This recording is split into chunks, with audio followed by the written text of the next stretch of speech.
آپ اپنے آپ کو بھولنے لگیں گے اور اس دنیا کو بھولنے لگیں گے جو مادی دنیا ہے، تو روحانی وسیلوں سے آپ وہاں پہنچیں گے جہاں آپ کو پہنچنا چاہیے۔ اور یہ بس میری آپ سے ذرا سی گستاخی کی آپ اجازت دیں کہ مشاعرے کی کامیابی یا ناکامیابی کا اب تک جو معاملہ تھا وہ مشاعرے کا آرگنائزرز پر تھا۔ اب جو آگے ہے اس میں آپ اور میں دونوں ذمہ دار ہیں۔ اگر مشاعرہ خدا نخواستہ خاکم بدہن ناکام ہوتا ہے تو گویا آپ ناکام ہوتے ہیں۔ تو یہاں آپ مشاعرے کو اپنے ہاتھ میں لیں اور میری ایک گزارش سن لیں کہ اس کا مشاعرے کو زندہ رکھنا اور آگے بڑھانا آپ کا کام اس سے ہے، اور وہ اسی وقت ہے جب آپ شعر سنیں اور اس کی تعریف کریں۔ آپ کہیں گے کہ ضرور تعریف کریں گے، اس شعر کی تعریف کریں گے جو ہمارے دل کو چھوئے گا، ہمارے ذہن کو چھوئے گا، ہماری سمجھ میں آئے گا۔ آپ نے بجا فرمایا، یقیناً آپ اسی شعر کی تعریف کیجئے جو آپ کی سمجھ میں آ گیا، لیکن خدا نخواستہ میری طرح سے آپ بھی شاعری کو سنیے، محسوس کیجئے، اسی میں فائدہ رہے گا کہ خدا نخواستہ جو شعر نہ سمجھ میں آئے اس کی اور زیادہ تعریف کیجئے کہ وہ اس سے بھی زیادہ اچھا ہوگا۔ میں آپ سے بس یہ گزارش کرتا ہوں، اور آپ یقین جانیے کہ اس ذرا سی لمبی تمہید کی معافی چاہتے ہوئے میں ہندوستان کے اور پاکستان کے نئی آواز، اس معتبر نئی آواز کو بلا رہا ہوں۔ یقین جانیے کہ جس کو ہم لوگ چھپا کے رکھتے ہیں کہ مشاعرے میں جب کبھی کوئی برا وقت پڑے گا تو اس کا استعمال کیا جائے گا، لیکن مجھے معلوم ہے کہ آج یہاں مشاعرے پر کوئی برا وقت اس سے زیادہ نہیں پڑے گا جو اس وقت پڑ رہا ہے، تو اس لیے کسی ایسے شاعر کو بچا کر کے چھپا کے رکھنے کی کوئی ضرورت نہیں ہے۔ میں سب سے اپنے محبوب ذاتی طور پر، ویسے سب میرے محترم ہیں اور سب آپ کے محبوب ہیں، لیکن میں اپنے جو سب سے محبوب شاعر کو پہلے اس لیے بلانا چاہتا ہوں کہ مجھے اپنے حسن نظر پر پورا بھروسہ ہے۔ ہندوستان کی آج شاعری میں جو نیا رخ آیا ہے اور کتاب اور منچ کا جو فاصلہ دوسری زبانوں میں بڑھتا جاتا ہے، پھیلتا جا رہا ہے، اس کو کم کیا ہے اردو شاعری نے، یعنی جو منچ کی شاعری ہے وہ ہی کتاب کی شاعری ہونے جا رہی ہے۔ اس فاصلے کو کم کرنے میں آج جس نوجوان کا شاید بہت بڑا کنٹریبیوشن ہے، اس کا نام ہے، اس کا آپ استقبال میں تالیوں سے استقبال فرمائیں گے، اس کا نام ہے راحت اندوری۔ میں معافی چاہتا ہوں، مگر چونکہ ایک ذرا سا اشارہ، رنگ جو میں نے پیش کیا ہے وہ دائمی ہے، ایک بات۔ دوسری بات یہ کہ آپ یقین جانیے کہ یعنی پازیٹو جتنا خوبصورت اسی وقت ہوگا جب نگیٹو کا رنگ دوسرا ہو۔ اگر آپ نگیٹو سفید رنگ کا پیش کریں گے تو پازیٹو ہمیشہ کالا ہوگا۔ جناب راحت اندوری، اور اب بیچ میں کوئی نہیں بولے گا، راحت صاحب بولیں گے پہلے اور آپ بولیں گے اور پھر آخر میں راحت صاحب بولتے رہیں گے۔ جناب راحت حضرات، میں یہ عرض کرنا چاہ رہا ہوں کہ چونکہ پہلی ملاقات ہے میری آپ سے، تو تھوڑا سا میں مزاج سے ناواقف ہوں۔ میں کچھ الگ الگ مختلف مضامین کے چند اشعار متفرق آپ کے سامنے پیش کرتا ہوں، اور جہاں سے اندازہ ہو جائے گا کہ آپ کیا پسند کر رہے ہیں وہیں سے پھر ساتھ سفر ہم دونوں کریں گے۔ جڑنے میں تھوڑا سا ایک وقت لگے گا، اس کے لیے میں کوشش کرتا ہوں۔ ملاحظہ فرمائیں۔ یہ غزل کا پہلا مطلع سنیے اور یہیں سے آپ حضرات شریک ہوں۔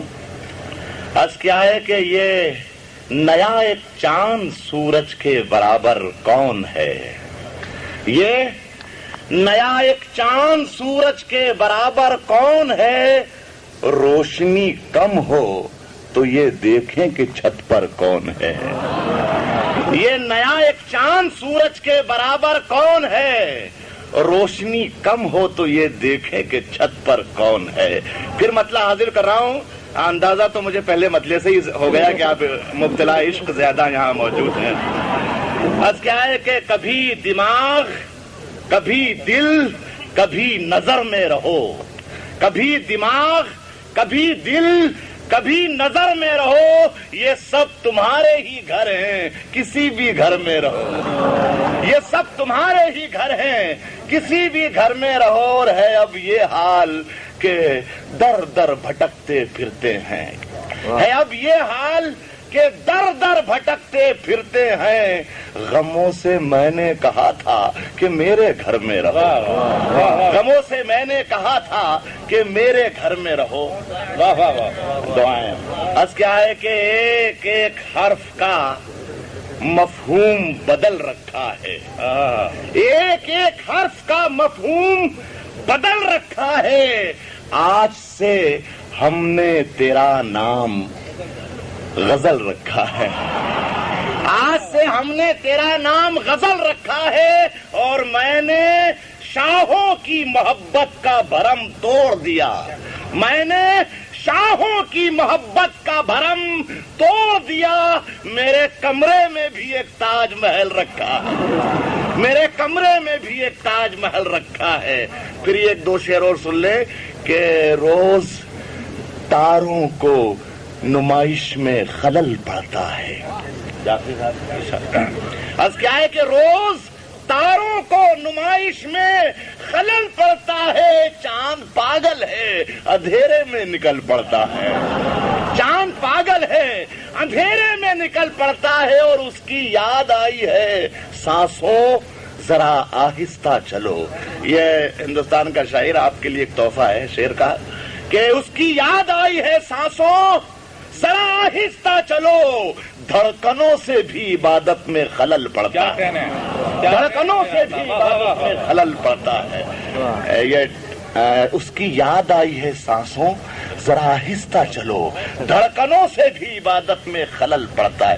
ٹھیک تو لگ رہا ہے نا آپ کو؟ مطلب ہے بس کیا ہے کہ گھروں کے دھستے ہوئے منظروں میں رکھے ہیں.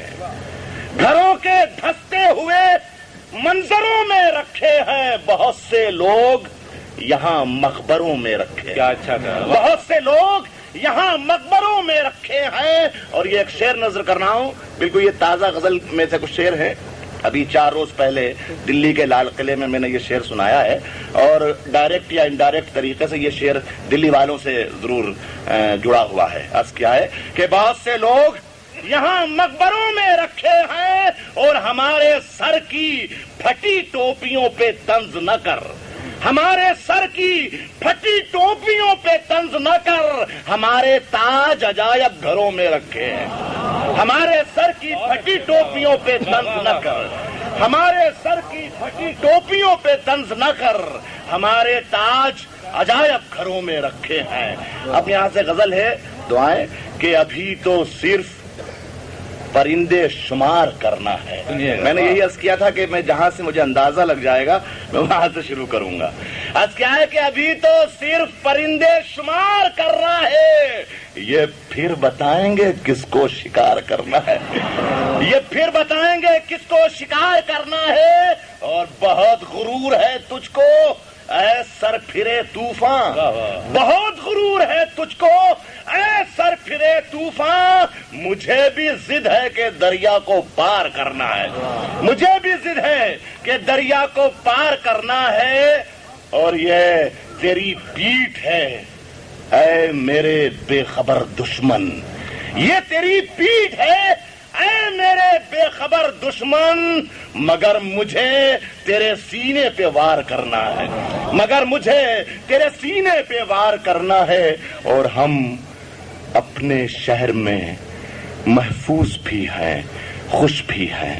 جس فضا میں ہم سانس لیتے ہیں یہ شعر سنیں کہ ہم اپنے شہر میں محفوظ بھی ہیں خوش بھی ہیں. یہ سچ نہیں ہے مگر اعتبار کرنا ہے. ہم اپنے شہر میں محفوظ بھی ہیں خوش بھی ہیں. یہ سچ نہیں ہے مگر اعتبار کرنا ہے. اور ہمارا شوق ہے دار و رسن کی پیمائش. ہمارا شوق ہے دار و رسن کی پیمائش. اور تمہارا کام کبوتر شکار کرنا ہے. مشاعرے کا شعری آغاز ہندوستان کی شاعری اور غزل کی خوبصورت آواز جناب راحت اندوری ابھی آپ سے مخاطب تھے. شاعری کے جتنے رنگ ہیں اب سب آپ کے سامنے آتے رہیں گے.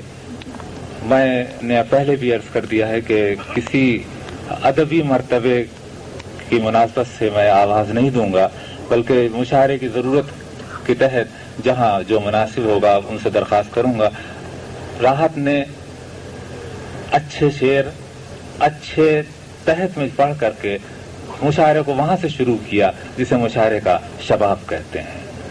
میں چاہتا ہوں کہ مشاعرے میں